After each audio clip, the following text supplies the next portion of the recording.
Ika Rods, ipaprank natin si mama mo. Itong clay na to, parang tae, ilalagay natin yan doon sa doon sa pintuan. Tapos ilagay mo, kunin mo, tapos ilagay mo doon sa pintuan.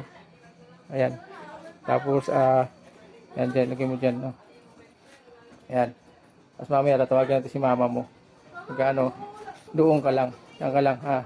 Kaya pagka sinabi kong tawagin na si mama mo, tatawagin natin. Ayun yung ayan yung tae niya.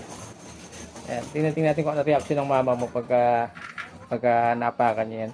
Tapos sasabihin mo sa kanya na kung ano reaction ng mama mo, ha.